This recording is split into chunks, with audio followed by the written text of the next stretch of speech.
Eto na nga yung araw na pinakaintay namin mga mami. Ang araw ng graduation ni Athena. Kaya naman sobrang aga talaga naming natulog ni Athena para nga mas maaga din kaming magising kahit mga bandang hapon pa naman yung oras ng graduation nila. Mas nauna nga ako nagising mga mamis kay Athena at paggising ko nga, nagsaing agad ako at nagluto ako ng ulam. Kasi nga dahil bandang hapon pa naman yon, kailangan makapag-almusal muna kami dito sa bahay para nga hindi kami gutumin doon. Hindi ko na nga lang nasama sa video yung pag-aasikaso ko ng pagkain namin mga mamis para nga hindi na masyadong marami yung video sa cellphone ko para nga mas makapag-video pa ako ng maayos doon sa mismong event kung saan gaganapin yung graduation nila Athena. At nung nakatapos naman na ako magluto mga mamis, nauna na nga akong kumain kasi nga tulog pa si Athena ng mga oras na to. At pagkatapos nagpahinga lang ako, tsaka naman ako nag-ayos or nag-asikaso ng sarili ko. Bali ako lang yung nagplansya ng buhok ko tapos nagsimula na rin ako maglagay ng kilay kasi nga ito talaga isa sa nagpapatagal sa pag-aasikaso nating mga babae. Nung nakatapos naman na ako magplansya ng buhok ko mga mamis, maglalagay naman ako ng fake eyelashes. Hindi na ako nagpalagay sa mga salon mga mamis kasi mas masyado nang magastos yun. Itong mga fake eyelashes ko, last year pa to, kaya ito na lang yung gagamitin ko. Total, meron naman din akong glue pa dito. Ako lang din pala ang mag-aayos kay Athena mga mamis, kaya kailangan ko rin talagang unahin yung sarili ko para nga pagdating kay Athena ay hindi ako nagmamadali. Si daddy naman, umuwi ng madaling araw, tapos nagdiretso tulog agad siya. Pagkatapos namin ni Athena mag-ayos, si daddy gigisingin ko na. Kasi si daddy mabilis lang naman niyang kumilos, lalo naligo lang naman yung tapos bihis, okay na. Hindi talaga ako magaling mag-makeup mga mamis. Ay actually, hindi talaga ako marunong mag-makeup. Nag-nood lang ako sa Black app para nga makita ko kung paano yung mga light makeup lang, yung mga simple lang, at ayun nga yung gagawin ko sa amin ni Athena. So fast forward na nga tayo mga mamis, tanghali na nga nung mga oras na to, si Athena nakakain na, tapos nakapaghapat na rin siya at nakulot ko na nga yung buhok niya. Gusto kasi niya magkulot mga mamis, yun nga lang hindi ko alam kung hanggang gaano itatagal itong kulot niya kasi nga hindi ako nakabili nung pang spray sa buhok para tumagal yung pangkulot or yung pagkakulot ng buhok. Light makeup lang naman mga mamis yung ilalagay ko kay Athena at gusto niya mga mamis ang ilalagay ko sa mata niya or sa eyebrow niya ay color pink dapat.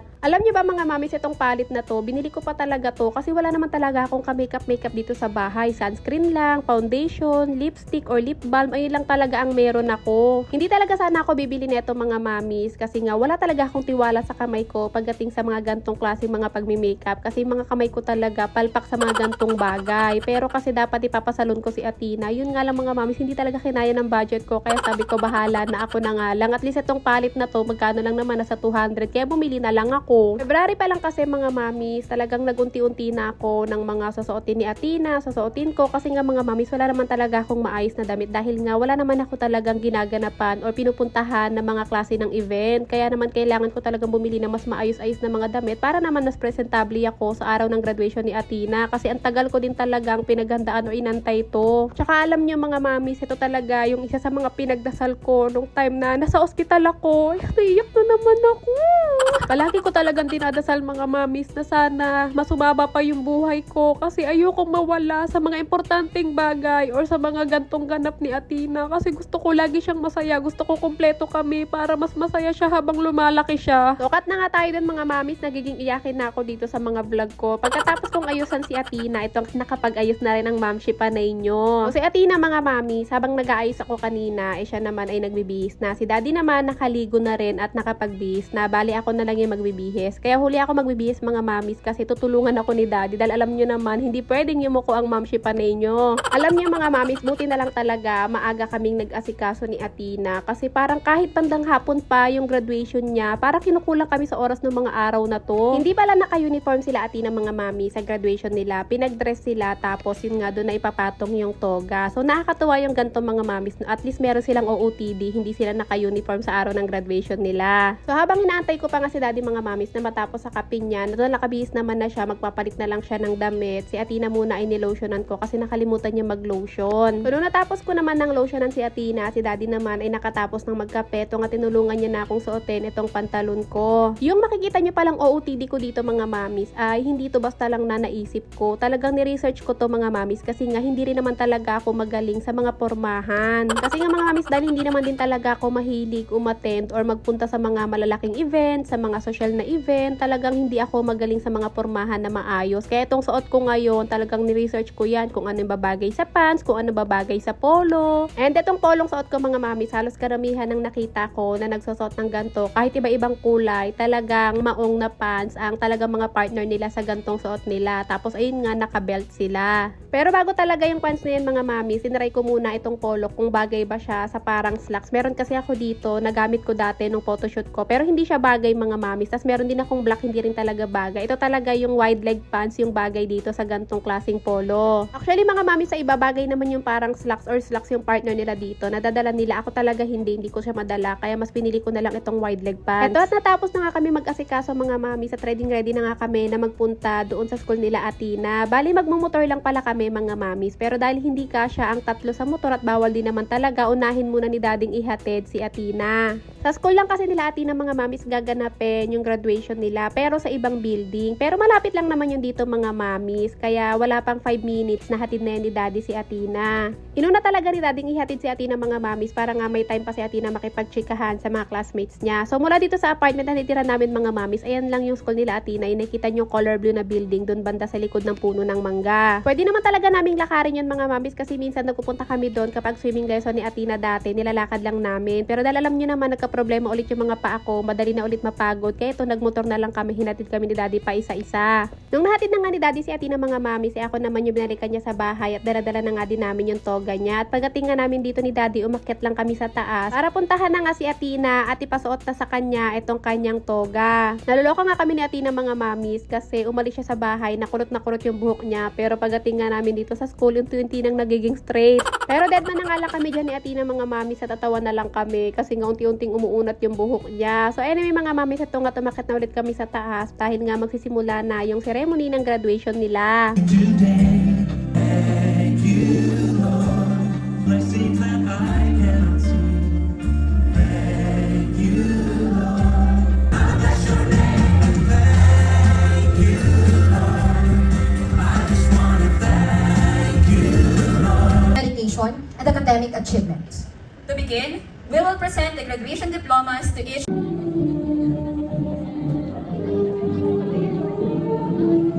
Most kind, Miss Nar Athena M.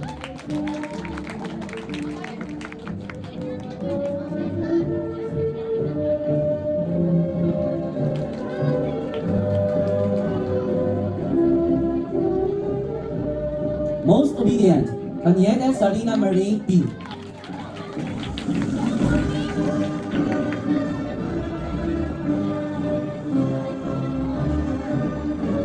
My teacher, my hero, watching guide me.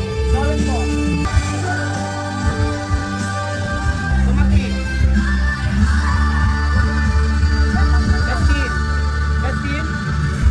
teacher, my hero, my friends and my